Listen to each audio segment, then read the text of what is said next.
শিক্ষার্থীরা, তোমাদের সামনে আরেকটি সরল সমীকরণ কি বলে সরলীকরণের একটা অঙ্ক নিয়ে আসছি। এখানে সমাধান করে এক্স এর মান তাদের নিয়ে আসতে হবে। দেখো, এটা একটা জটিল ভগ্নাংশের অঙ্ক দেওয়া আছে এখানে। দেখো এটা আমরা কিভাবে করতে পারি। দেখো এখানে আমরা উপরে লসাগু করতে পারি। হ্যাঁ, এই এক্স এর নিচে কিন্তু একটা 1 আছে। তাহলে আগে এই এই যে মূল ভাগ চিহ্ন এটা, হ্যাঁ, এই ভাগটা দিয়ে দিলাম। তাহলে দেখো 1 আর 2 এর লসাগু কত? 2। 1 দ্বারা ভাগ করলে 2, 2 দ্বারা x গুণ করলে 2x, এই মাইনাস 2 দ্বারা 2 কে ভাগ করলে 1, 1 দ্বারা 3 কে গুণ করলে 3। আর ইউজ করতে যাবে, এই 2 দ্বারা এই 2 কে ভাগ করলে 1, 1 দ্বারা এই 3 কে গুণ করলে 3। আর এখানে যদি আমরা দেখো দশমিক তুলে দেই তাহলে কি হয়? এই দশমিক তুলে উপরে থাকবে 15, দশমিকের জন্য একটা 1, দশমিক করে একটা ঘর আছে 5, তাই না? তাহলে কি হবে? একটা শূন্য আসবে আর এই এক্সট্রা যাবে কি উপরে। আচ্ছা, এই সমান এখানে আমরা সমস্ত ভাগে 5 দুগুণে 10 আর 3 এ 13, 13/5। আর এখানে যা আছে তাই আমরা 4 লসাগু করে দিই। এটা নিচে 1 আছে, লসাগু করে দেই। 1 আর 3 লসাগু 3, 1 দ্বারা 3 কে ভাগ করলে 3, 3 দ্বারা মাইনাস 1 কে গুণ করলে -3, এই মাইনাস 3 দ্বারা 3 কে ভাগ করলে 1, 1 দ্বারা 5 কে গুণ করলে এই হলো 5। দেখো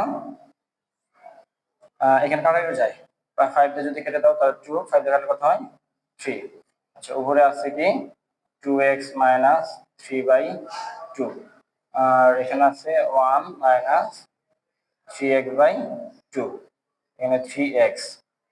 আচ্ছা, আর সমান দেখো 13/5, আর এখানে কত হচ্ছে? -8/3।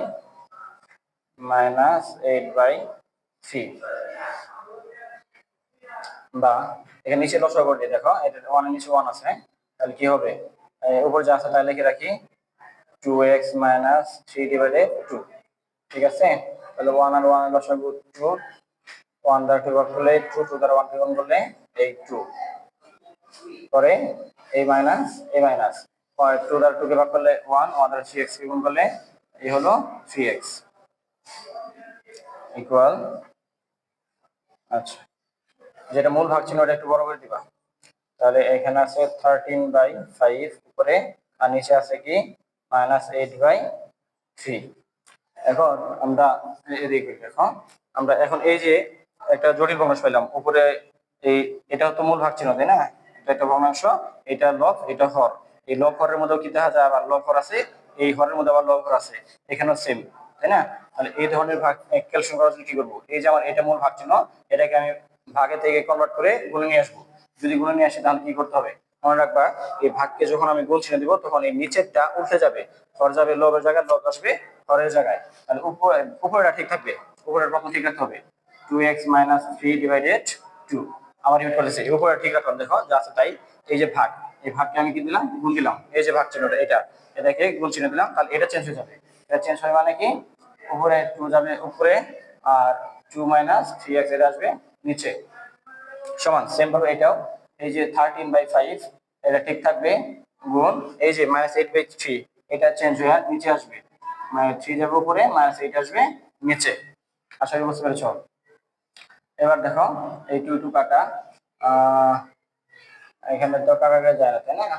আচ্ছা, যা আছে তাই থাকবে, 2x - 3/2 - 3x, তাই তো? হ্যাঁ, আচ্ছা ঠিক আছে। আর এখানে তো কাটাকাটি যায়, কাটাকাটি না যায় না, উপরে উপরে গুণ হবে, নিচে নিচে গুণ হবে। যদি কাটাকাটি না যায়, আর বা উপর নিচে কাটাকাটি না যায়, তাহলে উপর উপরে গুণ, নিচে নিচে গুণ। 3 তেরো কত? 39, আর 4 5 8 40, মাইনাস আছে। আচ্ছা, এখন আর এক গুণ হবে, এটার সাথে এটা গুণ, এটার সাথে এটা গুণ, তাই না? আচ্ছা, কোনটা করি আমরা? তাহলে এটার সাথে এটা গুণ, 39 2 - 3x, আর -40 দ্বারা এটা গুণ হবে, -40 ইনটু 2x - 3। 39 গুণ কত হবে? 40 গুণ 80, তাহলে 78 হবে, তাই না? 78 মাইনাস 39 হলো 3 9 27 7 হাতে 2 2 9 11 117x, 3 9 27 7 হাতে 2 11। আচ্ছা ঠিক আছে, মাইনাস 40 গুণ কত? 80x, minus plus 43 120। তাহলে দেখো কি হয়, আমরা x এর গুলো এক পাশে নিই। হ্যাঁ, তাহলে 78 এটাই পাশে যদি আনি তাহলে কি হবে? -120। আসলে আমরা x এর এই পাশে রাখি, দেখো আমরা এক্স এর বাম পাশে রেখে দিই, তাহলে মাইনাস 117x, এই যে মাইনাসের 80 ডান পাশে এটা প্লাস হয়ে যাবে, তাই না? বাম পাশে প্লাস হয়ে যাবে, এই যে হয়ে গেল। আর এখানে কত আছে 120, এই যে মাইনাস প্লাস 78 এটা কিন্তু প্লাস তাহলে ডান পাশে কি হবে মাইনাস। তাহলে দিয়ে করি 7 3x, বড়টাকে মাইনাস তাহলে কি হবে মাইনাস থাকবে। আর এখানে বিকল্প কত আসতেছে 2, এখানে দাও 8 4 42, তাই না? তাহলে এক সময় কি থাকতেছে, এটা গুণাকার আছে -37টা গুণাকার আছে, ডান পাশে কি হবে ভাগ হবে, তাহলে -37। হ্যাঁ, তাহলে এটাকে তুমি আর একটু সুন্দর করে লেখার জন্য কি করতে পারো, এই মাইনাসটার সামনে দিয়ে দিতে পারো। এখানে ওই 60 এর সাথে দেওয়া যে কথা, এই মাইনাস সামনে দিলেও সেই কথা, 42 সাথে দিলেও সেই কথা, মিনিং সেম। ঠিক আছে, এটা আমার আনসার। আশা করি সবাই বুঝতে পেরেছো। দেখো প্রিয় শিক্ষার্থীরা, তোমাদের সামনে আরেকটি সমস্যা সমাধান করব। দেওয়া আছে এখানে 6টি ক্রমিক স্বাভাবিক বিজোড় সংখ্যার যোগফল 216। সংখ্যা 6টি নির্ণয় করে তাদের মধ্যে বৃহত্তম ও ক্ষুদ্রতম মৌলিক সংখ্যার অন্তরফল নির্ণয় করো। অন্তরফল মানে কি বিয়োগফল, তাই না? তাহলে বলছে 6টি ক্রমিক স্বাভাবিক বিজোড় সংখ্যা। হ্যাঁ, এখানে মনে রাখতে হবে, দেখো বিজোড় সংখ্যাগুলো যদি আমরা লিখি একটু 1 3 5 7 9 তাই না? এখানে দেখো প্রতিটা সংখ্যা থেকে, আগের সংখ্যা থেকে পরের সংখ্যা আমার কি পাচ্ছি, 2 2 করে বৃদ্ধি পাচ্ছে। দেখো 1 এর সাথে যদি আমরা 2 যোগ করি তাহলে কি পাই 3 পাই, আর 3 এর সাথে যদি 2 যোগ করি তাহলে কি 5 পাই, আবার 5 এর সাথে যদি 2 যোগ করি তাহলে কি পাই 7 পাই। এভাবে কিন্তু হয়। আগেরটার সাথে যদি আমি 2 যোগ করে দিই তাহলে কি পরেরটা পাই না, বিজোড় সংখ্যা। সেম ভাবে জোড় সংখ্যার ক্ষেত্রেও 2 4 6 8 10 হ্যাঁ, এই 2 এর সাথে যদি 2 যোগ করি 4, 4 এর সাথে 2 যোগ করলে 6, 6 এর সাথে 2 যোগ করলে 8, 8 এর সাথে 2 যোগ করলে 10। এভাবে কি হয়, জোড় বা বিজোড় উল্লেখ থাকলে মনে রাখবা 2 2 করে বাড়ে। কত করে বাড়ে? 2 2 করে বৃদ্ধি পায়। তাহলে এখানে যেহেতু ক্রমিক স্বাভাবিক বিজোড় সংখ্যার কথা বলা আছে, তাহলে দেখো সমাধানটা করি। আমি যদি একটা x ধরে নিই, হ্যাঁ, সমাধান ধরি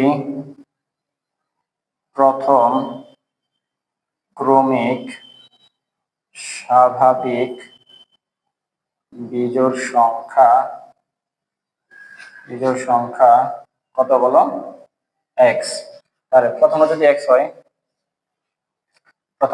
x হয় তাহলে দ্বিতীয় ক্রমিক স্বাভাবিক বিজোড় সংখ্যা কত হবে, 2 বাড়বে x প্লাস 2। তাহলে তৃতীয়টা কত হবে, তৃতীয় ক্রমিক স্বাভাবিক বিজোড় সংখ্যা x প্লাস 4। চতুর্থটা কত হবে, চতুর্থ ক্রমিক স্বাভাবিক সংখ্যা তাহলে x প্লাস 6, প্রতি ক্ষেত্রে 2 2 করে বাড়বে। তাহলে পঞ্চম ক্রমিক স্বাভাবিক বিজোড় সংখ্যা কি হবে, x প্লাস 8, 2 বাড়বে, তাই না? আচ্ছা, তাহলে ষষ্ঠ ক্রমিক বিজোড় সংখ্যা x plus 10।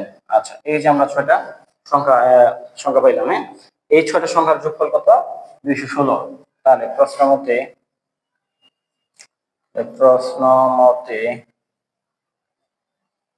x plus 2 plus x plus 4 plus x plus 6 plus x plus 8 plus x plus 10 সবগুলো কি যোগ করে দিলাম।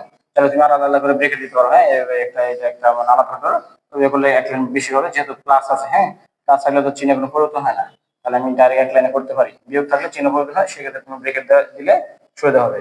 তারপরে যদি যারা এক লাইনে করতে পারো তারা এক লাইনে করে দিতে পারবা।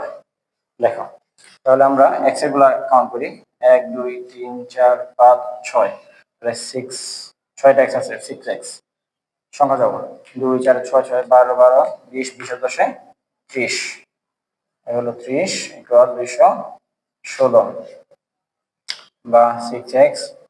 তাহলে এই যে 216 ডান পাশে রেখে দিলাম, এই যে সমাচিহ্ন বাম পাশে -30, ডান পাশে কি হবে সরি +30, ডান পাশে কি হবে -30, তাই না?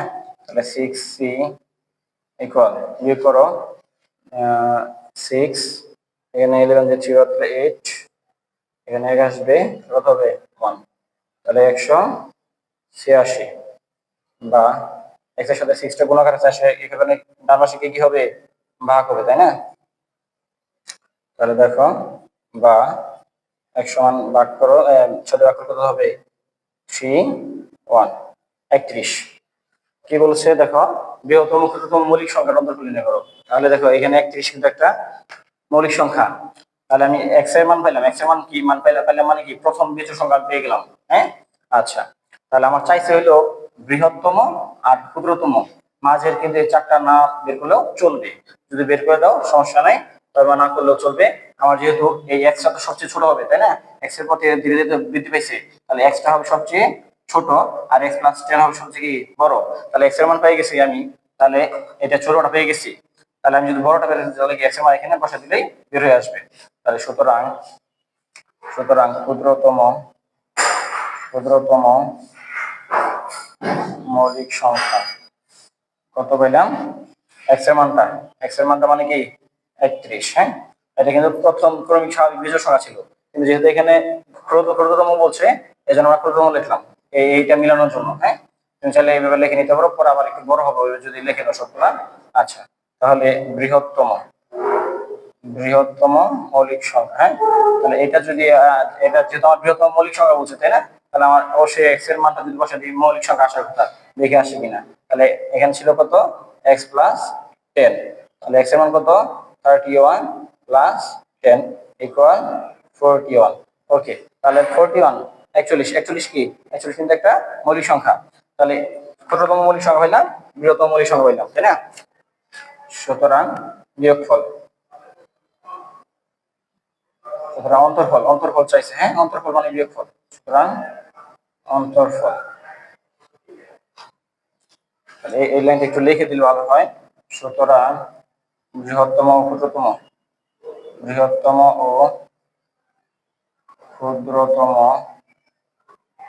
মৌলিক, এটা লেখা জরুরি নেই বাধ্যতামূলক না, আমাদের বোঝানোর জন্য লিখছি। বৃহত্তম ক্ষুদ্রতম মৌলিক সংখ্যার অন্তরফল,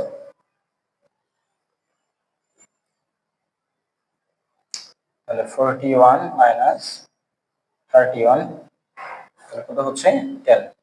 এটা হলো আমার আনসার। আশা করি সবাই বুঝতে পেরেছো।